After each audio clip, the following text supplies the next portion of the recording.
শুরু হয়েছে চলতি বছরের হজ ফ্লাইট। ভোর 4:10 দিকে ঢাকা থেকে সৌদি আরবের উদ্দেশ্যে ছেড়ে যায় সৌদিয়া এয়ারলাইন্সের প্রথম ফ্লাইট। এতে হজযাত্রী ছিলেন 409 জন। পরে ভোর 5:30টায় বাংলাদেশ বিমানের প্রথম হজ ফ্লাইট উদ্বোধন করেন ধর্মমন্ত্রী ফরিদুল হক খান। এ সময় তিনি হজযাত্রীদের সব ধরনের সহযোগিতা নিশ্চিতে সংশ্লিষ্টদের নির্দেশ দেন। ধর্ম মন্ত্রণালয়ের তথ্যানুসারে প্রথম দিন আজ 7টি ফ্লাইট ঢাকা থেকে সৌদি আরবের উদ্দেশ্যে ছেড়ে যাবে।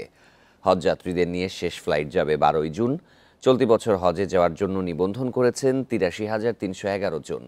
এর মধ্যে সরকারি ব্যবস্থাপনায় 4,416 জন এবং বেসরকারি ব্যবস্থাপনায় নিবন্ধন করেছেন 78,895 জন। আল্লাহর মেহমানদেরকে সেবা প্রদানের ক্ষেত্রে আমাদের সর্বোচ্চ আন্তরিকতা অবশ্যই থাকতে হবে। আমাদের হজযাত্রীদের অনেকেই আছে যারা জীবনে প্রথমবার বিমানে চড়ছেন, তাদেরকে সর্বোত্তমভাবে সাহায্য করতে হবে। তাদেরকে সংশ্লিষ্ট সিটটি দেখিয়ে দেওয়া, সিট বেল্ট বাঁধা ও খোলার ক্ষেত্রে সহায়তা করতে হবে। প্রক্ষালন কক্ষ ব্যবহারের ক্ষেত্রেও অনেককেই সহায়তা দিতে হবে। সার্ভিস অন ডিমান্ডের চেয়ে সার্ভিস ইন এন্টিসিপেশন এর প্রতি খেয়াল রাখতে হবে। প্রথম দিনেই আমি বাংলাদেশ থেকে যাওয়ার সৌভাগ্য হয়েছে আমার। আমি খুবই আবেগ আপ্লুত। আজ আমার ফ্লাইট হচ্ছে দুপুর 1টায় সৌদিয়াতে, আর অনুভূতি তো সেটা প্রকাশ করা যাবে না আর কি, আমি তেমন বলতে পারবো না। তবে মধ্যপ্রাচ্যের চলমান সংকটের প্রভাব পড়তে পারে দেশের অর্থনীতিতে, তবে সরকার সম্ভাব্য সব সমস্যার সমাধানে সতর্ক। সংসদ অধিবেশনের প্রশ্নোত্তর পর্বে বুধবার বিকেলে একথা জানিয়েছেন প্রধানমন্ত্রী শেখ হাসিনা। তিনি বলেন, জ্বালানি ও খাদ্যপণ্যের দাম বাড়ার আশঙ্কা আমলে নিয়ে কাজ করছে সরকার। মাননীয় সদস্য, আপনি কোথা থেকে? দ্বাদশ জাতীয় সংসদের দ্বিতীয় অধিবেশনের শুরুতেই প্রধানমন্ত্রীর প্রশ্নোত্তর পর্ব। সংসদ সদস্যদের প্রশ্নে উঠে আসে মধ্যপ্রাচ্যের চলমান সংকটের কথা। প্রশ্ন 1 সংসদে উত্থাপিত হলো। মাননীয় প্রধানমন্ত্রী। জবাবে সরকার প্রধান বলেন, অস্থিতিশীল পরিস্থিতি তৈরি হলে দেশে মূল্যস্ফীতি বাড়তে পারে। খাদ্যপণ্য ও জ্বালানির দাম বাড়ার আশঙ্কার মাথায় রেখে সংশ্লিষ্ট মন্ত্রণালয়কে ব্যবস্থা নিতে নির্দেশ দেওয়া হয়েছে। দেশের অর্থনীতিতে এই সংঘাতের কিছুটা প্রভাব আসতে পারে, বিশেষ করে বিশ্ব বাজারের অস্থিতিশীলতা, বাজার ব্যবস্থাপনায় অসামঞ্জস্যতা এবং বিশ্বব্যাপী জ্বালানি তেলের মূল্য বৃদ্ধির সূত্রে দেশের মূল্যস্ফীতি কিছুটা বৃদ্ধি পাওয়ার সম্ভাবনা থাকে। সকল মন্ত্রণালয় বিভাগকে আমি নির্দেশ দিয়েছি যাতে প্রত্যেকে মধ্যপ্রাচ্যের চলমান ঘটনা প্রবাহের উপর নজর রাখে এবং এ বিষয়ে নিজ নিজ করণীয় নির্ধারণ করে। যানজট নিয়ে এক প্রশ্নের জবাবে সড়ক দুর্ঘটনা কমাতে সবাইকে সচেতন হওয়ার তাগিদ দেন প্রধানমন্ত্রী। তিনি বলেন, রাজধানীর সব প্রবেশমুখী যানজট মুক্ত করার পাশাপাশি সড়কে নৈরাজ্য বন্ধে কাজ করছে সরকার। অনেক বাস মালিকদের কম্পিটিশন দেখা দেয়, যাত্রী আগে কে তুলবে সেটা মাথায় রেখে হয়তো যানজট সৃষ্টি করা হয়। আবার সেই সাথে চাঁদাবাজির ব্যাপারটাও আছে, তো সেগুলি যাতে না হয় সে ব্যবস্থা নেওয়া হবে। দীর্ঘ সময় যাতে একটানা গাড়ি চালাতে না হয়, এর জন্য আমরা কিন্তু একটা হিসাব মতো কয়েক কিলোমিটার পর আমরা এই ধরনের একটা তাদের শান্তি বিনোদনের জন্য সে ব্যবস্থা কিন্তু আমরা নিচ্ছি। আপনার ড্রাইভার সে খেলো কিনা সময় মতো, নিজে বিশ্রাম নিচ্ছে কিনা, নিজেও একটু সেই ব্যাপারে একটু আত্মবিক হবেন। দীর্ঘস্থায়ী করতে সড়কে আধুনিক নির্মাণ প্রযুক্তি ব্যবহার করা হচ্ছে বলেও জানান সরকার প্রধান। সংস্কার সহ প্রশস্তকরণ করা হয়েছে, যার ফলে। বন ইবনে কামাল, ইন্ডিপেন্ডেন্ট নিউজ, ঢাকা। এমপিদের সরকারি বরাদ্দ নিয়ে পাল্টাপাল্টি বাকযুদ্ধে জড়ালেন জাতীয় সংসদের বিরোধী দলীয় চিফ হুইপ মুজিবুল হক চুন্নু এবং সংসদ সদস্য সৈয়দ সায়েদুল হক সুমন। সস্তা জনপ্রিয়তার জন্য সামাজিক যোগাযোগ মাধ্যমে বক্তব্য দেওয়ার অভিযোগ তোলেন চুন্নু। জবাবে স্বৈরাচারের দোসরের মুখে সমালোচনা মানায় না মন্তব্য করেন ব্যারিস্টার সুমন। এমপিদের সরকারি বরাদ্দ জানা জনগণের অধিকার বলেও উল্লেখ করেন এবারই প্রথম সংসদে পা রাখা এই সদস্য। নামটা বলতে চাই না, তিনি নতুন নির্বাচিত হয়েছেন। সস্তা জনপ্রিয়তা পেতে নতুন সংসদ সদস্যের বক্তব্য অন্য এমপিদের সম্পর্কে ভুল বার্তা দেবে। মঙ্গলবার সংসদে অনির্ধারিত আলোচনায় স্বতন্ত্র সংসদ সদস্য সৈয়দ সায়েদুল হক সুমনকে ইঙ্গিত করে এই মন্তব্য করেন বিরোধী দলীয় চিফ হুইপ মুজিবুল হক চুন্নু। তিনি ফেসবুকে কিছু বক্তব্য দিয়েছেন, যে বক্তব্যটা আমরা সবাই এফেক্টেড। পাল্টা জবাবে চুন্নুকে স্বৈরাচারের দোসর বলে মন্তব্য করেন সুমন। হাইকোর্ট প্রাঙ্গণে তিনি বলেন, সমালোচনার কোনো অধিকার তার নেই। তাছাড়া এমপিরা কত বরাদ্দ পান তা জনগণের জানার অধিকার রয়েছে। আরে কি আশ্চর্য কারবার, একটা মানুষ এমপি হওয়ার পর তার বরাদ্দ সে বলবে না যে আপনারা জনগণের এই বরাদ্দ আসছে, আপনারা আপনারটা ভাগ করে নেবেন। এটার বলার মধ্যে শুনেন, এই মুজিবুল হক চুন্নু সাহেব সম্ভবত এই প্রথম বঙ্গবন্ধুর একজন আদর্শের সৈনিকের মুখোমুখি হয়েছেন। এর আগে হয়তো উনি ওইভাবে মিট করেন নাই, কারণ উনি তো হচ্ছেন গিয়ে একজন স্বৈরা শাসক এরশাদের নেতা, স্বৈরা শাসক এরশাদ, যিনি সারা জীবন এরকম জোর জবরদস্তি আর টাকা বানানো ছাড়া তার নেতাকর্মীদের খুব বেশি কিছু শিখাই যান নাই। এর আগে সামাজিক যোগাযোগ মাধ্যমে নিজের আয় ও সরকারের বরাদ্দের বিস্তারিত তুলে ধরেন ব্যারিস্টার সুমন। এরপরই জাতীয় সংসদে বক্তব্য দেন জাতীয় পার্টির মহাসচিব। এইখানের মধ্যে এমপি হিসাবে আমি অপরাধটা কি করলাম? রিশাদ হুদা, ইন্ডিপেন্ডেন্ট নিউজ, ঢাকা।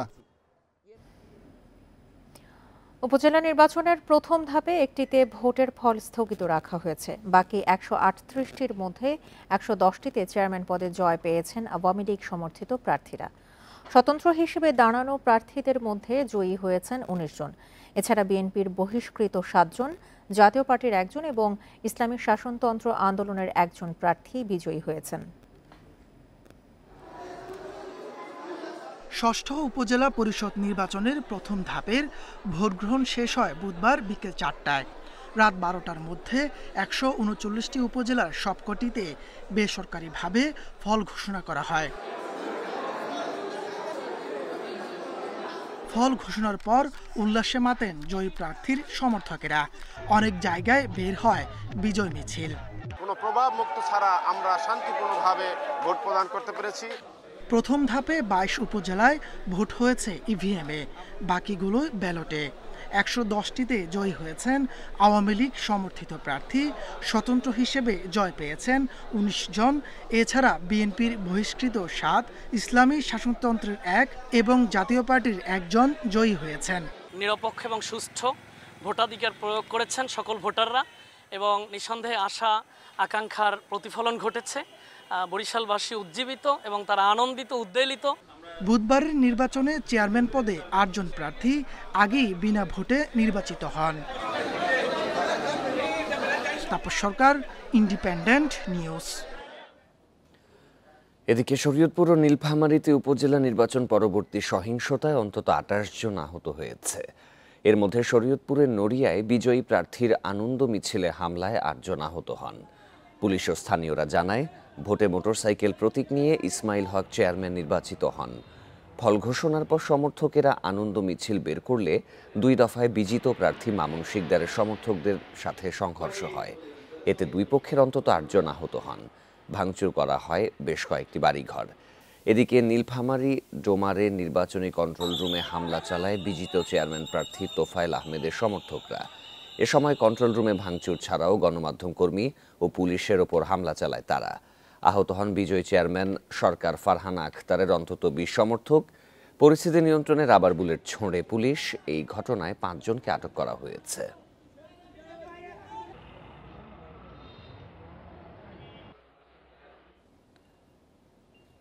নির্বাচন পরবর্তী সহিংসতার বিষয়ে আরও জানাতে নীলফামারী থেকে এবার যোগ দিচ্ছেন সহকর্মী মাহমুদ আল হাসান।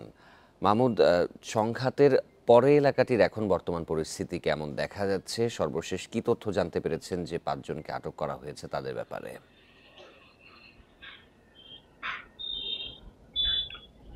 ষষ্ঠ ধাপের উপজেলা পরিষদ নির্বাচনের প্রথম ধাপে নীলফামারীর ডোমার এবং ডিমলা উপজেলায় গতকাল ভোট গ্রহণ অনুষ্ঠিত হয়েছে। নীলফামারীর ডিমলায় শান্তিপূর্ণভাবে নির্বাচন হলেও কিন্তু ডোমারে ভোটের ফলাফল সন্ধ্যার পর থেকেই কিন্তু উপজেলা পরিষদের নির্বাচনী যে কন্ট্রোল রুম রয়েছে প্রশাসনের, সেখানে ফলাফল আসতে শুরু করে। এক পর্যায়ে বর্তমান যিনি চেয়ারম্যান রয়েছেন, উপজেলা আওয়ামী লীগের সাবেক সাধারণ সম্পাদক তোফায়েল আহমেদ আনারস প্রতীকের তিনি প্রার্থী ছিলেন, তার পরাজয় আসলে তিনি মেনে নিতে পারছিলেন না। সেই সময় কিন্তু তার কর্মী সমর্থকরা ফল ঘোষণার ঠিক কাছাকাছি সময় 9:30 থেকে 10টার মধ্যেই তারা কিন্তু কন্ট্রোল রুমের মধ্যেই অতর্কিতভাবে হামলা শুরু করে এবং সরকার ফারহানা আক্তার সুমি, যিনি ডোমার উপজেলা পরিষদ নির্বাচনে গতকাল 31,400 ভোট পেয়ে বিজয়ী হয়েছেন, তার কর্মী সমর্থকের উপর চড়াও হয় এবং সেখানে হতাহতের ঘটনা ঘটে। সেখানে কিন্তু তারপরে কিন্তু সেখানে পুলিশ ছত্রভঙ্গ করে দিলে পরবর্তী সময়ে কিন্তু এই যে তোফায়েল আহমেদ তার সমর্থকরা এবং বেশ কিছু লোক কিন্তু ইট পাটকেল ছড়ে এবং সেখানে গণমাধ্যম কর্মীরা, পুলিশ, সরকার, ফারহান আক্তার সহ প্রশাসনের বেশ কয়েকজন কর্মকর্তা কিন্তু আটকা পড়েছিলেন। পুলিশ, আনসার, বিজিবি, র্যাব সহ যে ঘটায় যারা নিরাপত্তার দায়িত্বে ছিলেন তারা তাদেরকে ছত্রভঙ্গ করে দিলে প্রায় 3 ঘন্টা পর প্রায় 12টার দিকে কিন্তু ফলাফল ঘোষণা করে সহকারী রিটার্নিং অফিসার নূরে আলম সিদ্দিক। ফলাফল ঘোষণার পরে কিন্তু উপজেলা পরিষদের যে গেট রয়েছে সেই গেটেও কিন্তু তোফায়েল আহমেদের কর্মী সমর্থকরা আবারও গন্ডগোল শুরু করে, ইট পাটকেল ছড়া শুরু করে। তার ঠিক 5 ঘন্টা পর কিন্তু পরিস্থিতি নিয়ন্ত্রণে আসে। আইন শৃঙ্খলা পরিস্থিতি নিয়ন্ত্রণের জন্য কিন্তু আইন শৃঙ্খলা রক্ষাকারী বাহিনী বেশ কয়েক রাউন্ড রাবার বুলেট ছুড়েছে পরিস্থিতি নিয়ন্ত্রণে এবং এই সময় কিন্তু 5 জনকে আটক করা হয়েছে। এর পরিপ্রেক্ষিতে কিন্তু গতকাল রাতেই ডোমার উপজেলা নির্বাচন অফিসার এবং এই উপজেলা পরিষদ নির্বাচনের সহকারী প্রিজাইডিং অফিসার নূরে আলম সিদ্দিক তিনি কিন্তু বাদী হয়ে থানায় মামলা করেছেন এবং তার মামলায় কিন্তু যে আটক 5 জনকে গ্রেপ্তার দেখানো হয়েছে তাদেরকে জেলা কারাগারে প্রেরণ করা হবে। এছাড়া বিজয়ী যে প্রার্থী সরকার ফারহান আক্তার তিনি কেন্দ্রীয় যুব মহিলা লীগের প্রশিক্ষণ বিষয়ক সম্পাদক এবং তিনি মুক্তিযোদ্ধা সংসদ সন্তান কমান্ডের সাধারণ সম্পাদক। তিনি যেটি জানিয়েছেন যে এই নির্বাচন ফল গণনার সময় কন্ট্রোল রুমে হামলা করা এবং তার কর্মী সমর্থকদের উপর হামলা করার বিষয়ে তিনি নির্বাচন কমিশনে লিখিত অভিযোগ করবেন এবং এই ঘটনা তিনি সুষ্ঠু তদন্ত করে শাস্তি দাবি করেছেন। তো ডোবারের নির্বাচন পরবর্তী সহিংসতার এই ছিল আমার কাছে সর্বশেষ। উপজেলা নির্বাচন পরবর্তী সহিংসতার বিষয়ে নীলফামারী থেকে জানাচ্ছিলেন সহকর্মী মাহমুদ আল হাসান। ষষ্ঠ উপজেলা পরিষদ নির্বাচনের প্রথম ধাপে 30 থেকে 40% ভোট পড়েছে বলে জানিয়েছেন প্রধান নির্বাচন কমিশনার কাজী হাবিবুল আউয়াল। কম ভোটারের জন্য বৈরী আবহাওয়াকে দুষলেন তিনি। এছাড়া কয়েকটি কেন্দ্রে অনিয়ম হয়েছে বলেও স্বীকার করেন সিইসি। বুধবার বিকেলে ভোট গ্রহণ শেষে নির্বাচন ভবনের সাংবাদিকদের সাথে তিনি কথা বলেন। বড় ধরনের গোলযোগ সহিংসতা ছাড়াই শেষ হলো প্রথম ধাপের 139টি উপজেলার ভোট গ্রহণ। বুধবার সকাল 8টা থেকে বিকাল 4টা পর্যন্ত ভোট গ্রহণ চলে। প্রথম ধাপে 22টি উপজেলায় ইভিএম ও বাকিগুলোই ব্যালট পেপারে ভোট হয়েছে। প্রথম ধাপে বিনা প্রতিদ্বন্দ্বিতায় নির্বাচিত হয়েছেন 28 জন প্রার্থী। 2 কেন্দ্রে ভোট গ্রহণ স্থগিত করা হয়। নির্বাচন চলাকালে 34 ঘটনায় 25 জন আহত হয়েছেন। আটক করা হয়েছে 37 জনকে। সামগ্রিকভাবে নির্বাচন সুষ্ঠু হয়েছে। যেসব কেন্দ্রে অপ্রীতিকর ঘটনা ঘটেছে সব জায়গায় প্রয়োজনীয় ব্যবস্থা নেওয়া হয়েছে বলে জানান সিইসি। নির্বাচন ভালোভাবে অবাধ, নিরপেক্ষ এবং শান্তিপূর্ণ হয়েছে। কিছু কিছু বিক্ষিপ্ত ঘটনা ঘটেছে যেখানে কিছু সংঘর্ষ, কিছু আহতের ঘটনা ঘটেছে। কয়েকটি কেন্দ্রে সীমিত পর্যায়ে কিছু অনিয়ম হয়েছে, যে কারণে আমরা তাৎক্ষণিকভাবে পদক্ষেপ নিয়েছি। সিইসি বলেন, কত শতাংশ ভোট পড়েছে তা ইসির দেখার বিষয় না, সুষ্ঠুভাবে নির্বাচন আয়োজন করা ইসির দায়িত্ব। ভোটের পার্সেন্টেজটা খুব ঠিক করে এই মুহূর্তে, তবে আমরা যেটা পাচ্ছি 40%, 30% এর মাঝামাঝি টোটালটা থাকতে পারে। এর একটি কারণ হতে পারে, যে বর্ষা, সকাল থেকে বিভিন্ন জায়গায় বৃষ্টি ছিল, আবার ধান কাটার একটা মৌসুম ছিল। আমরা জানার চেষ্টা করেছি, আমাদেরকে বলা হয়েছে অনেকেই ধান কাটতে থাকায় ওরা ভোট দিতে আসেননি। ভোটার উপস্থিতি নিয়ে কমিশন সন্তুষ্ট কিনা তা নিয়ে কোনো মন্তব্য করেননি সিইসি। না, এটা আমি বলবো না, আমরা আমাদের দায়িত্ব পালন করেছি। Mahmudul Hasan, independent news, Dhaka. জনগণ উপজেলা নির্বাচন প্রত্যাখ্যান করেছে এমন দাবি করেছেন বিএনপি নেতা নজরুল ইসলাম খান। তবে ওবায়দুল কাদের বলছেন, তাদের এই মন্তব্য পাগলের প্রলাপ ছাড়া কিছুই নয়। বুধবার নিজেদের কার্যালয়ে পাল্টাপাল্টি বক্তব্য দেন 2 দলের নেতারা। আওয়ামী লীগের অধীনে সুষ্ঠু ভোট সম্ভব নয় বলে বিএনপি দাবি করলেও কাদের বলেন, বিচ্ছিন্ন 2-1টি ঘটনা ছাড়া পুরো প্রক্রিয়া শান্তিপূর্ণ হয়েছে। বুধবার প্রথম ধাপে দেশের 139টি উপজেলায় নির্বাচন হয়েছে। সেখানে 30 থেকে 40% ভোট পড়ার কথা জানায় কমিশন। এই নির্বাচনে অংশ নেয়নি বিএনপি। এদিন বিকেলে রাজধানীর নয়াপল্টনে বিএনপির কার্যালয়ে এক সভায় যোগ দেন সিনিয়র নেতারা।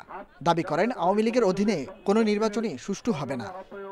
সবাই বিশ্বাস করে যে সরকার ক্ষমতায় থাকলে সুষ্ঠু নির্বাচন না জাতীয় পর্যায়ে হবে না স্থানীয় পর্যায়ে হবে, কোনোখানে হবে না। কাজে একটা নির্দলীয় নিরপেক্ষ সরকারের অধীনে একটা সুষ্ঠু নির্বাচনের মাধ্যমে জনগণের শাসন, জনগণের সরকার কায়েম করাই এই মুহূর্তের দাবি। আওয়ামী লীগের ধানমন্ডি কার্যালয়ে নির্বাচন নিয়ে প্রতিক্রিয়া জানান দলের সাধারণ সম্পাদক ওবায়দুল কাদের। দাবি করেন 2-1টি বিচ্ছিন্ন ঘটনা ছাড়া ভোট সুষ্ঠু হয়েছে। বিএনপি নেতারাও অনেক ইলেকশন করছে, বিএনপি তাদেরকে বহিষ্কার করেও তো নির্বাচন থেকে দূরে সরে রাখতে পারে। স্থানীয় প্রয়োজনে স্থানীয় সরকারে বিরত রাখা, নিবৃত্ত রাখা খুব কঠিন। এর ভেতরে যে উপস্থিতি, আমরা বলছি আমরা এটাকে সন্তোষজনক মনে করি। 21 মে দ্বিতীয় ধাপে 160টি উপজেলায় নির্বাচন হওয়ার কথা রয়েছে। তৃতীয় ধাপে 29 মে এবং চতুর্থ ধাপে 5 জুন ভোট গ্রহণ হবে। Nahid Kamal, independent news, Dhaka.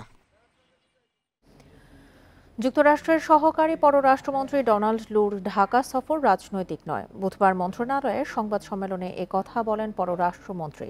জানান, লুর সফরে আলোচনায় গুরুত্ব পাবে রোহিঙ্গা সংকট সমাধান। মন্ত্রী আরও বলেন, ভারতের পররাষ্ট্র সচিবের সফরে সীমান্তে হত্যা ও নিরাপত্তা নিয়ে বৈঠক হবে। দ্বিপাক্ষিক বৈঠক করেছেন পররাষ্ট্রমন্ত্রী হাসান মাহমুদ ও ব্রিটিশ পররাষ্ট্র প্রতিমন্ত্রী আন মেরি ট্রিভেলিয়ান। বৈঠক শেষে ট্রিভেলিয়ান বলেন, দুদেশের একসঙ্গে কাজ করার অনেক খাত রয়েছে। এ সময় বাংলাদেশের মধ্যম আয়ের দেশে উন্নীত হওয়ার পথে পাশে থাকার আশ্বাস দেয় যুক্তরাজ্য। দুদেশের একসাথে কাজ করার অনেক ক্ষেত্র রয়েছে। এলডিসি থেকে মধ্যম আয়ের দেশে উত্তরণে বাংলাদেশের সাথে দক্ষতা বিনিময়, শিক্ষা ও আন্তর্জাতিক বাণিজ্য নিয়ে যুক্তরাজ্য কাজ করবে। পরে সাংবাদিকদের মুখোমুখি হন পররাষ্ট্রমন্ত্রী হাসান মাহমুদ। ভারতের পররাষ্ট্র সচিব বিনয় মোহন কোয়াত্রা ও মার্কিন সহকারী পররাষ্ট্রমন্ত্রী ডোনাল্ড লুর সফর নিয়ে কথা বলেন। তিনি জানান, ভারতের সঙ্গে আলোচনায় গুরুত্ব পাবে সীমান্তে হত্যা বন্ধের ইস্যু। সীমান্তে যারা প্রহরী, দুই পক্ষে যারা আছে, তারা যাতে কোনো ক্ষেত্রে এমন বল প্রয়োগ না করে যাতে জীবনহানি ঘটে, সেটির জন্য আমরা রেগুলার কনসালটেশনের মধ্যে আছি। ভারতের পররাষ্ট্র সচিব আসলে পরে এই বিষয়টি আমরা আলোচনা করব। 14 মে 2 দিনের সফরে ঢাকায় আসছেন মার্কিন সহকারী পররাষ্ট্রমন্ত্রী ডোনাল্ড লু। পররাষ্ট্রমন্ত্রী জানান, আলোচনা হবে রোহিঙ্গা সংকট সমাধান নিয়ে। মার্কিন যুক্তরাষ্ট্রের সাথে সম্পর্ক আমাদের বরাবরই চমৎকার এবং মার্কিন যুক্তরাষ্ট্রের মাননীয় প্রেসিডেন্ট জো বাইডেনের চিঠির মাধ্যমে আমাদের সম্পর্ক আরও উন্নীত করার ব্যাপারে আমরা একদিকে কাজ করছি। মন্ত্রীর দাবি, গাজা নিয়ে মতপার্থক্য থাকলেও যুক্তরাষ্ট্রের সঙ্গে সম্পর্কে কোনো প্রভাব ফেলবে না। আফসানা আফরোজ জুই, ইন্ডিপেন্ডেন্ট নিউজ, ঢাকা। বাংলাদেশে আশ্রয় নিয়ে রোহিঙ্গাদের নিরাপত্তা ও মানবিক সহায়তা অব্যাহত রাখাই আন্তর্জাতিক অভিবাসন সংস্থা IOM এর মূল লক্ষ্য, জানিয়েছেন জাতিসংঘের এই সংস্থাটির মহাপরিচালক অ্যামি পোপ। এছাড়া অভিবাসন প্রত্যাশীদের প্রশিক্ষণ দিয়ে বৈধভাবে বিদেশে পাঠানোর বিষয়েও আলোচনা হয়েছে। বুধবার বিকেলে রাজধানীতে এক সংবাদ সম্মেলনে এসব কথা বলেন তিনি। বুধবার বাংলাদেশে আনুষ্ঠানিক সফর শেষ করেন জাতিসংঘের আন্তর্জাতিক অভিবাসন সংস্থার মহাপরিচালক অ্যামি পোপ। সফর শেষে রাজধানীর একটি হোটেলে বিকেলে সংবাদ সম্মেলনে সাংবাদিকদের বিভিন্ন প্রশ্নের জবাব দেন অ্যামি। রোহিঙ্গাদের প্রত্যাবাসন প্রসঙ্গে এক প্রশ্নের জবাবে IOM মহাপরিচালক বলেন, কেউই বাস্তুচ্যুত হয়ে থাকতে চায় না। শান্তি প্রতিষ্ঠা না হলে তাদের ফিরিয়ে দেওয়ার আলোচনা তাদেরকে মৃত্যুর দিকে ঠেলে দেওয়ার শামিল। রোহিঙ্গাদের নিরাপত্তা দেয়া এবং মানবিক সাহায্য দেওয়া বড় চ্যালেঞ্জ হয়ে দাঁড়িয়েছে বলেও মন্তব্য করেন তিনি। রোহিঙ্গা সংকট মোকাবেলায় সহায়তা করছে IOM। আমরা স্যানিটাইজেশনের পাশাপাশি নারী ও শিশুদের সুরক্ষা নিশ্চিতে কাজ করছি। কোনোভাবেই যেন রোহিঙ্গাদের মানবিক সাহায্য বন্ধ না হয় তা নিশ্চিত করাই আমাদের লক্ষ্য। এছাড়াও বাংলাদেশ থেকে ইউরোপের বিভিন্ন দেশে অভিবাসন প্রত্যাশীদের বিষয়ে প্রশ্ন করা হলে তিনি বলেন, প্রশিক্ষণ দিয়ে বৈধভাবে তাদের পাঠানোর বিষয়ে আলোচনা হয়েছে। বাংলাদেশে আসার আমাদের আরেকটি উদ্দেশ্য হলো এদেশে অনেক দক্ষ শ্রমিকের সম্ভাবনা আমরা দেখছি। তাই এদেশ থেকে কিভাবে অভিবাসন প্রত্যাশীদের প্রশিক্ষণ দিয়ে বৈধভাবে বিদেশে পাঠানো যায় তা নিয়ে সরকারের সাথে আলোচনা করেছি এবং এই বিষয়ে বিনিয়োগের কথাও ভাবছি। গত ৫ মে ৫ দিনের সফরে ঢাকা আসেন জাতিসংঘের আন্তর্জাতিক অভিবাসন সংস্থার মহাপরিচালক। প্রধানমন্ত্রীর সঙ্গে সাক্ষাতের পাশাপাশি পরিদর্শন করেন Rohingya camp. Mahmuda Momita, Independent news, Dhaka. Bangabandhu মেডিকেলের সুপার স্পেশালাইজড হাসপাতালে ৬৮ মেডিকেল অফিসার নিয়োগ পরীক্ষার প্রশ্ন ফাঁসের অভিযোগ উঠেছিল আগেই। এবার সামনে এসেছে সেই ঘটনার সিসি ক্যামেরার ফুটেজ। তাতে দেখা যাচ্ছে নিয়ন্ত্রণ কক্ষের কম্পিউটার থেকে পেন ড্রাইভে সেই প্রশ্ন নিচ্ছেন ২ শিক্ষক। অভিযুক্তরা তা অস্বীকার করলেও আমলে নিয়েছে তদন্ত কমিটি। বঙ্গবন্ধু শেখ মুজিব মেডিকেল বিশ্ববিদ্যালয়ের সুপার স্পেশালাইজড হাসপাতাল এর মেডিকেল অফিসার নিয়োগ পরীক্ষার নিয়ন্ত্রণ কক্ষ এটি। এখানকার কম্পিউটারে থাকে পরীক্ষার প্রশ্নপত্র, কিছু আবার প্রিন্ট করে রাখা টেবিলে।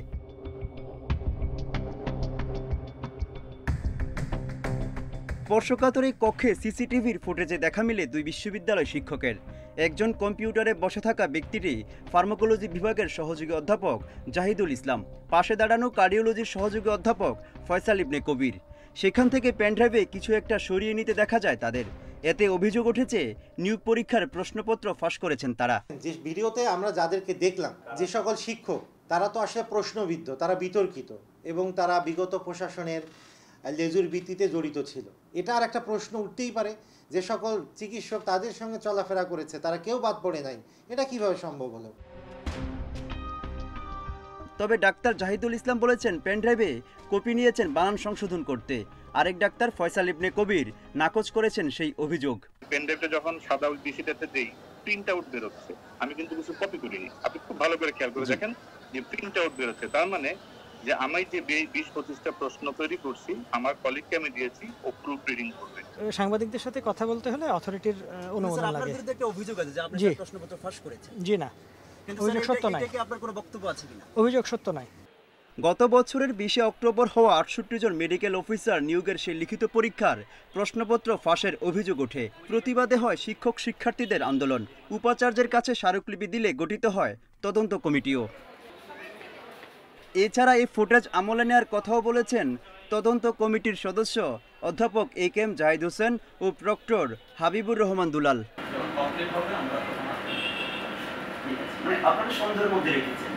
এই ভিডিও আমরা আমলে দিয়েছি, আমরা এটা আমলে দিয়েছি এবং এটার উপর কাজ করতেছি। ওইটা আমরা দেখেছি, এটা আমাদের হস্তগত হয়েছে, আমরা ওইটা নিয়েও কাজ করতেছি। আমরা ৭ দিন পরে ওইটার রিপোর্টটা দিব। সেই নিয়োগ পরীক্ষায় পাশ করেছেন ৩৫০ জন পরীক্ষার্থী। অভিযোগ রয়েছে তাদের মধ্যে অন্তত ৫০ জন ফাঁস হওয়া প্রশ্ন পেয়েছেন। এর মধ্যে ১০ জন সাবেক উপাচার্যের ঘনিষ্ঠ, বাকি ৪০ জন তা পেয়েছেন টাকার বিনিময়ে। মুহাম্মদ ওমর ফারুক, ইন্ডিপেন্ডেন্ট নিউজ, ঢাকা।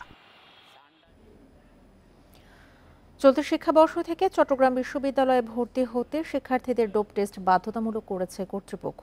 পরীক্ষায় পজিটিভ আসলে সংশ্লিষ্ট শিক্ষার্থী ভর্তির অযোগ্য হবেন।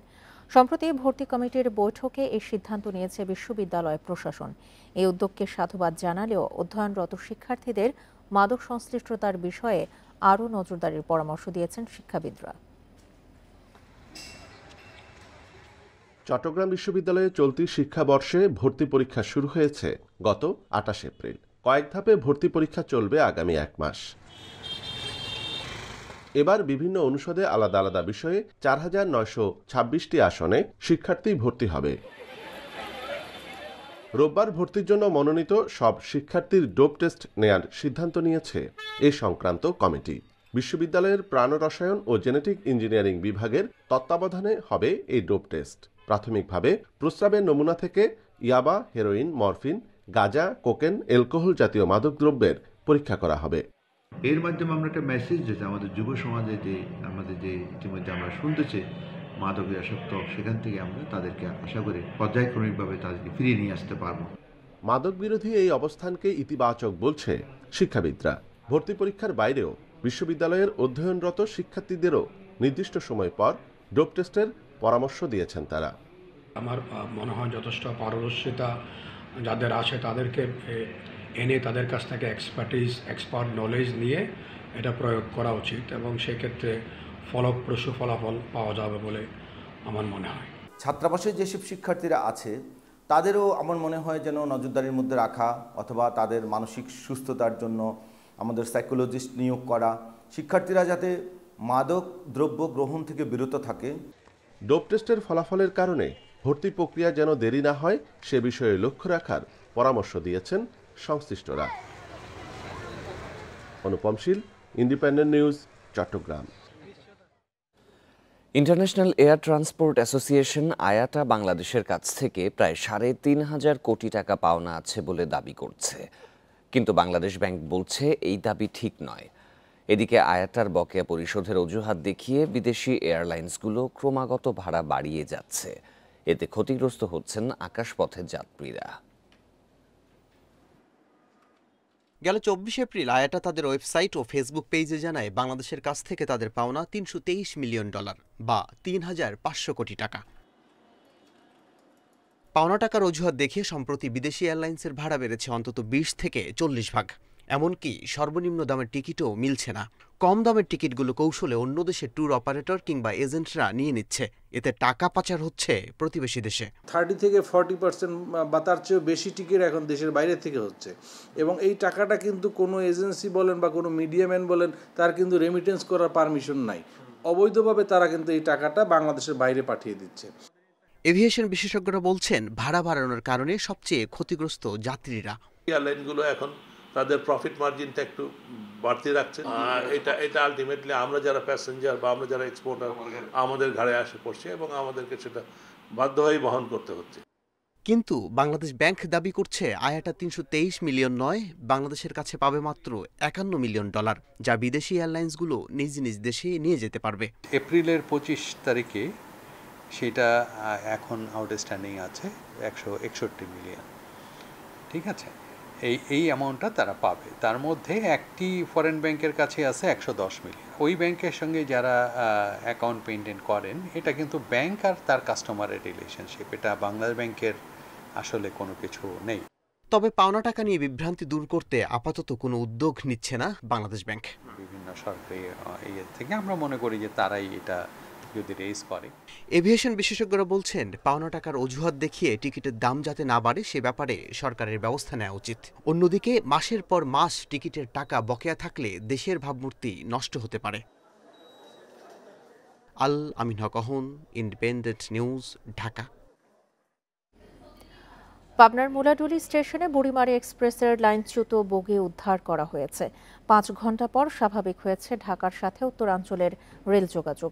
পশ্চিমাঞ্চল পাকশি বিভাগীয় রেলওয়ের ব্যবস্থাপক শাহ সুফি নূর মোহাম্মদ জানান, সকাল ৮টার দিকে লাইনচ্যুত বগিটি উদ্ধার করা হয়।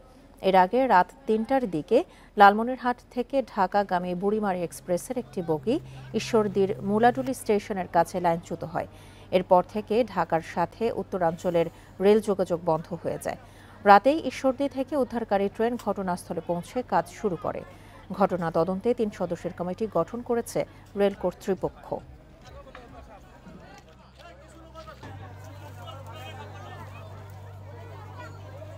দেশে সবচেয়ে বেশি বজ্রপাত হয় মে মাসে, গড়ে 14টি।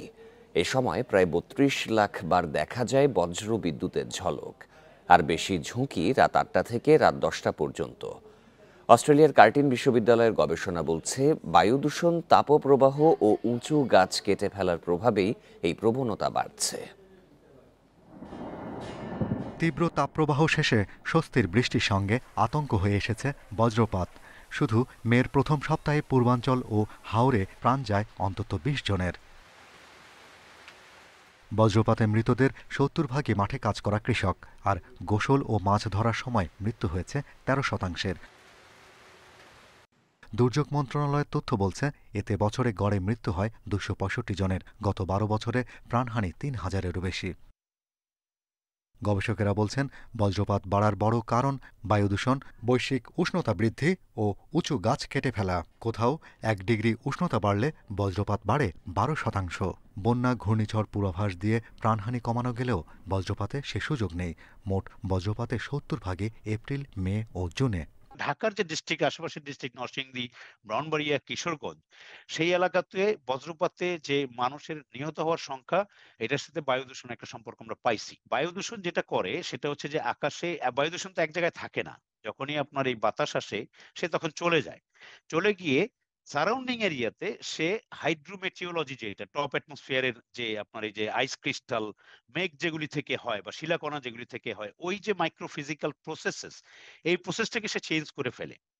মৌসুমি বায়ু প্রবেশের আগের 2 মাস এপ্রিল ও মেতে সিলেট, সুনামগঞ্জ ও মৌলভীবাজারে এর প্রকোপ থাকে বেশি। বর্ষায় তীব্রতা বাড়ে সুনামগঞ্জ সহ রাঙ্গামাটি, চট্টগ্রামে। শীতে বেশি আক্রান্ত হয় খুলনা, সাতক্ষীরা ও বাগেরহাটে। ট্রান্সবাউন্ডারি বজ্রঝড় এবং হাইলি লোকালাইজড বজ্রঝড়ের প্যাটার্ন এবং তার শক্তিমাত্রার মধ্যে কিছুটা ব্যত্যয় ঘটেছে। তবে দীর্ঘ তাপপ্রবাহের পরে যদি বজ্রঝড় হয় তার শক্তিমাত্রা অনেক বেশি থাকে। দেশের আকাশে দেখা মেলে 3 ধরনের বজ্রবিদ্যুতের। এর সবগুলোই ভূপৃষ্ঠে না পড়লেও প্রাণহানি এড়াতে উঁচু স্থান, জলাশয় ও খোলা জায়গা এড়িয়ে চলতে বলেছেন গবেষকেরা। Shahriar Anirban, independent news, Dhaka. শুকনো মৌসুমে সুন্দরবনে বাড়ছে অগ্নিকাণ্ডের ঝুঁকি। এ সময় বনের ভেতরে মধু সংগ্রহে মৌয়ালদের আনাগোনাও থাকে বেশি। তাদের ফেলে দেওয়া আগুনে কিংবা বনের ভেতরে বিলে মাছ চাষের জন্য প্রভাবশালীদের কারসাজিতেও ঘটতে পারে এসব ঘটনা, ধারণা স্থানীয়দের। শনিবার সুন্দরবনের পূর্ব বনবিভাগের আমরবনি এলাকায় লাগা আগুন জ্বলে সোমবার পর্যন্ত। প্রায় 2 কিলোমিটার এলাকার ছোপ ছোপ আকারে জ্বলে আগুন। স্থানীয়রা বলছেন, ভোলা নদী মরে যাওয়া ও বন বিভাগের গাফিলতির কারণে মৌয়াল, জেলে সহ প্রভাবশালীদের বনে অবাধ বিচরণ রয়েছে। তাদের অসাবধানতার কারণেই এসব ঘটনা। ফরেস্ট ডিপার্টমেন্ট যদি ইচ্ছে করে বা চেষ্টা করে যে সুন্দরবনে একটা লোক ঢুকবে না, তার কারো সাধ্য না যে সুন্দরবনে ঢুকবে। মধুটা ভাঙতে হলে আগুন জ্বালাইতে হয়। ওই আগুনটা জ্বালানোর কারণে দেখা আগুনটা অসাবধানতা সে ফালাইছে, এই থেকে করতে পারে। কেউ কাজ করতে আসে, সিগারেট খাইছে, এভাবে হইতে পারে। ফরেস্টাররা দেখা যায় চেক দিলে অসাবধানতার কারণে অনেক মানুষ অনেকভাবে ঢুকে। সব মানুষ যে ভালো এবং সৎ উদ্যোগ নিয়ে ঢুকে এমনটা না। বাংলাদেশে যেভাবে সুন্দরবনে অবাধে যাতায়াতের সুযোগ রয়েছে, আমার মনে হয় অন্য কোনো দেশে এভাবে নেই। ভোলা নদী অনেক জায়গায় ভরাট হয়ে গেছে। সেই ভোলা নদী পুনরায় খনন করে এখানে তার কাটার বেড়া দিয়ে আমি মনে করি সুন্দরবনকে পুরোপুরি আটকেই দেওয়া উচিত। সকল বিষয় মাথায় নিয়েই আগুনের কারণ তদন্ত করা হচ্ছে। এছাড়া নদী ও খাল খনন, বন বিভাগের স্টেশনগুলোর সক্ষমতা বৃদ্ধি সহ জনসচেতনতামূলক কার্যক্রম চালানোর কথা জানিয়েছেন বন সংরক্ষক। নদী সুন্দরবনের সংলগ্ন যে নদী খালগুলো ভরাট হয়ে গেছে, সেটা কিন্তু একটা সাজেশন ছিল তদন্ত কমিটি, সেটা কিন্তু আমরা খনন করব। এছাড়াও কিন্তু জনগণের মধ্যে সচেতনতা সৃষ্টির যে বিষয়, এটাকে একটা রিকমেন্ডেশন ছিল, আমরা কিন্তু এটা ধারাবাহিকভাবে করছি। সুন্দরবনের আমরবনিয়ায় অগ্নিকাণ্ডের কারণ অনুসন্ধানে 3 সদস্যের কমিটি গঠন করেছে বন বিভাগ। আর জীববৈচিত্র্যের ক্ষয়ক্ষতি নিরূপণে গঠন করা হয়েছে 7 সদস্যের বিশেষজ্ঞ টিম। অভিজিৎ পাল, ইন্ডিপেন্ডেন্ট নিউজ, খুলনা। দাতা সংস্থা IMF এর ঋণের তৃতীয় কিস্তির $115 কোটি শিগগিরই পাচ্ছে বাংলাদেশ। আর্থিক খাতে সংস্কারে বাংলাদেশ ব্যাংক ও সরকারের নানা পদক্ষেপে সন্তুষ্ট হয়ে এমন আশার কথা জানিয়েছে ঢাকা সফররত মিশন। বুধবার সন্ধ্যায় সচিবালয়ে সংবাদ সম্মেলনে এসব কথা জানিয়েছেন মিশন প্রধান ক্রিস পাপাজর্জিও। তবে এসব সংস্কারের ফলে এবছর মূল্যস্ফীতি কমবে না বলেও জানিয়েছে সংস্থাটি। মিশন শেষে IMF কর্মকর্তারা ঢাকা ছাড়ার আগেই ডলারের দাম নির্ধারণে নতুন পদ্ধতি ক্রলিং পেগ চালু করল বাংলাদেশ ব্যাংক। এক লাফে টাকার মান কমল প্রায় 6%। সুদহারও পুরোপুরি বাজারের উপর ছেড়ে দিয়েছে নিয়ন্ত্রক সংস্থাটি। এর আগে নানা রকম প্রতিশ্রুতি ও অগ্রগতি জানিয়েছে NBR সহ সংশ্লিষ্ট সংস্থাগুলো। সরকারের এমন উদ্যোগে তাই সন্তুষ্ট IMF। বাংলাদেশের কর্তৃপক্ষকে অভিনন্দন জানাই। জ্বালানি তেলের দাম নির্ধারণে নতুন ফর্মুলা সহ অনেক সংস্কারে দৃশ্যমান অগ্রগতি হয়েছে। বৈশ্বিক চাপ যদি বাড়ে, আরও সংস্কারের জন্য প্রস্তুত থাকতে হবে। তবে প্রশ্ন উঠছে, এত শর্ত পূরণ কিংবা সংস্কারে অর্থনীতিতে কি লাভ হচ্ছে? IMF বলছে আপাতত তেমন স্বস্তি নেই। ডলারের দাম বাড়ায় পণ্যের দাম বাড়বে। এবছর মূল্যস্ফীতি থাকবে 9% উপরে। জিডিপি প্রবৃদ্ধি নামবে 5.4%। সংস্থাটি জানিয়েছে আগামী বছর মূল্যস্ফীতি 7.2% হতে পারে। দীর্ঘমেয়াদে লাভবান হবে বাংলাদেশ। সামষ্টিক অর্থনীতি ধীরে ধীরে স্থিতিশীল হবে। এবছর প্রবৃদ্ধি হতে পারে 5.4%, তবে আগামী বছর বাড়বে। অর্থনীতিবিদদের অভিযোগ, অর্থ পাচার, কর ফাঁকি, সরকারের অনুন্নয়ন ব্যয়সহ নানা ইস্যুতে নীরব IMF। এসব সমালোচনারও জবাব দেন কর্মকর্তারা। of our policies in the IMF. IMF অর্থ পাচার ইস্যুতে নীরব নয়। অর্থ পাচার ঠেকানো আমাদের মূলনীতির অংশ। কর ফাঁকি ও অর্থ পাচার ঠেকাতে আমরা এনবিআর ও বিএফআইইউ এর সাথে কাজ করছি। And I think has been a main target in our supported program. এর আগে আইএমএফ কর্মকর্তাদের সঙ্গে বৈঠক শেষে অর্থ প্রতিমন্ত্রীও জানান, ঋণের তৃতীয় কিস্তি পেতে কোনো সংশয় নেই। অর্থনীতির গতি বাড়াতে সংস্কার অব্যাহত থাকবে। Ruhul Amin, independent news, Dhaka. সমুদ্রে তেল গ্যাস অনুসন্ধানে দরপত্র গ্রহণ শেষ হবে সেপ্টেম্বর মাসে। নতুন উৎপাদন বন্টন চুক্তি আকর্ষণীয় হওয়ায় নিলামে ভালো সাড়া মিলবে বলে মনে করেন প্রধানমন্ত্রীর জ্বালানি উপদেষ্টা। বুধবার রাজধানীর এক হোটেলে আয়োজিত সেমিনারে জ্বালানি প্রতিমন্ত্রী বলেন, 7 বিদেশি প্রতিষ্ঠান জরিপের তথ্য কিনেছে। আগামী বছরই চূড়ান্ত হবে বিনিয়োগকারী। সমুদ্রসীমা বিজয়ের পর 2015 সাল পর্যন্ত 4 দফা আন্তর্জাতিক দরপত্রে মাত্র 6 ব্লকের জন্য চুক্তি হয়। প্রাথমিক অনুসন্ধান শেষে দরদামে সুবিধা না পাওয়ায় দেশ ছাড়ে বহুজাতিক কোম্পানিগুলো। গত বছর গ্যাসের দাম অপরিশোধিত তেলের দামের 10% করে কর ছাড় সহ বিভিন্ন সুবিধা দিয়ে নতুন উৎপাদন বন্টন চুক্তি পিএসসি করে পেট্রোবাংলা। মার্চ মাসে সমুদ্রের অগভীরে 9 এবং গভীরে 15 ব্লকের দরপত্র আহ্বান করা হয়।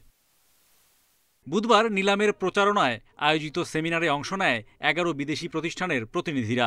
স্থানীয় গ্যাসের 60% যোগান দেয়া শেভরন বাংলাদেশের প্রেসিডেন্ট বলেন, সমুদ্রে তেল গ্যাস অনুসন্ধানে বিনিয়োগে দরকার স্বচ্ছ, টেকসই ও আকর্ষণীয় নীতি। সবার স্বার্থ রক্ষা করে পিএসসি হয়েছে বলে জানান জ্বালানি উপদেষ্টা। প্রতিমন্ত্রী বলেন, আগামী বছর চুক্তি করতে পারলে গ্যাস মিলতে পারে 7 থেকে 8 বছরের মধ্যে। প্রোডাকশন শেয়ারিং কন্ট্রাক্ট, যেটার মাধ্যমে আমরা বিনিয়োগ আকর্ষণ করব, সেটা নতুনভাবে সাজানো হয়েছে। যেমন ব্রেন্ট অয়েলের সাথে থেকে সম্পৃক্ত করা হয়েছে, আগে সেটা ছিল না, আগে সালফারের সাথে ছিল, এবং এর সুযোগ সুবিধা বাড়িয়ে দেওয়া হয়েছে। এই 60টি কোম্পানি, আন্তর্জাতিক কোম্পানি, বিশ্বের সর্ববৃহৎ এক্সপ্লোরেশন কোম্পানিগুলো কিন্তু আমাদের বিড ডকুমেন্ট কিনেছে। এটা একটা বড় বিষয়। মাল্টিক্লায়েন্ট সার্ভে কিনেছে। আন্তর্জাতিক প্রতিষ্ঠান টিজিএস এবং স্লাইমবার্জারের যৌথ জরিপের তথ্যে সমুদ্রে তেল গ্যাসের ভালো সম্ভাবনা দেখছেন বিশেষজ্ঞরা। এর অর্ধেকও যদি আমার মনে হয় যদি ঠিক হয়, তাহলে আমাদের খুব ভালো সম্ভাবনা আছে অফশোরে গ্যাস পাওয়া। জানা যায়, স্থলভাগে আরও বেশি গ্যাসের অনুসন্ধানে অনশোর উৎপাদন বন্টন চুক্তিও সংশোধন করছে জ্বালানি বিভাগ। Hari Saha, independent news, Dhaka. পর্যটকদের অসচেতনতা সহ নানা কারণেই বিপন্ন রামসার এলাকা সুনামগঞ্জের টাঙ্গুয়ার হাওর। একদিকে পর্যটকদের অবাধ চলাচল, অন্যদিকে হাওরের হিজল ও করচ গাছ কেটে নিয়ে যাচ্ছে এক শ্রেণীর অসাধু মানুষ। এতে হুমকির মুখে পড়েছে সংরক্ষিত এই জলাভূমির প্রাণী বৈচিত্র্য। যদিও হাওরের পরিবেশ রক্ষায় নানা উদ্যোগ নেওয়ার কথা জানিয়েছেন জেলা প্রশাসক। ভারতের মেঘালয় ঘেঁষা সুনামগঞ্জের টাঙ্গুয়ার হাওরকে 2000 সালে আন্তর্জাতিকভাবে গুরুত্বপূর্ণ জলাভূমি হিসেবে স্বীকৃতি দেয় ইউনেস্কো। এর টেকসই ব্যবস্থাপনা নিশ্চিতে জাতিসংঘের সাথে চুক্তি রয়েছে সরকারের। 1999 সালে এই হাওরকে সংকটাপন্ন এলাকা ঘোষণা করা হয়। এসবের পরও হাওরটি সংরক্ষণে বড় উদ্যোগ নেই বলে অভিযোগ রয়েছে। প্রাকৃতিক সৌন্দর্যের কারণে বেশ কয়েক বছর ধরে এখানে ভিড় করছেন পর্যটকরা। এজন্য অনেক সময় নিষেধাজ্ঞা উপেক্ষা করে চলে ইঞ্জিন নৌকা। মাছ বিলুপ্ত হয়ে যাচ্ছে টাঙ্গুয়ার হাওরে এবং গাছগাছরাও বিলুপ্তের পথে চলে যাচ্ছে। হাওরে পর্যটকদের ফেলে দেওয়া প্লাস্টিক, পলিথিনেও নষ্ট হচ্ছে পরিবেশ। স্থানীয়দের দাবি, নজরদারির অভাবে কমছে মাছ পাখি। পর্যটকরা যখন যাওয়া আসা করে, তারাও অনেক প্লাস্টিক, বোতল, পলিথিন এসব ব্যবহার করে টাঙ্গুয়ার হাওরের পরিবেশকে বিপন্ন করেছে। সচেতন নাগরিকদের শঙ্কা, এভাবে চললে এই জলাভূমি রক্ষা করা কঠিন হবে। এখানে প্রশাসন থেকে শুরু করে যারা এখানে দায়িত্বপ্রাপ্ত আছেন, তারাও এটা ঠিক মতো দেখাশোনা করা না। পাশাপাশি হচ্ছে গিয়ে এখানে যে হাউস বোটগুলো আছে, এই হাউস বোটগুলো কিন্তু তাদের নীতিমালা অনুসরণ করছেন না। তবে প্রশাসন বলছে কাজ করছে তারা। হাওর রক্ষায় নেওয়া হয়েছে নানা উদ্যোগ। নির্বাহী ম্যাজিস্ট্রেটরা নিয়মিত ওখানে যাচ্ছেন এবং তারা তদারকি করছেন, ভ্রাম্যমাণ আদালত পরিচালনা করছেন। এছাড়া আমরা চিন্তাভাবনা করছি যেন পরিবেশ মন্ত্রণালয়ের মাধ্যমে আরও কোনো প্রকল্প বা অন্য কোনো পদ্ধতিতে এটার একটি সমন্বিত ব্যবস্থাপনা যেন করা যায়। এক দশক আগেও এই হাওরে বিভিন্ন প্রজাতির পরিযায়ী পাখির আনাগোনা ছিল, যা আশঙ্কাজনক হারে কমে গেছে এখন। Independent news. আর এ ছিল এখনকার মতো বিরতিহীন ইন্ডিপেন্ডেন্ট সংবাদে। আরো বিস্তারিত জানতে চোখ রাখুন ফেসবুক, ইউটিউব এবং এক্সে। আমন্ত্রণ পরের আয়োজনে।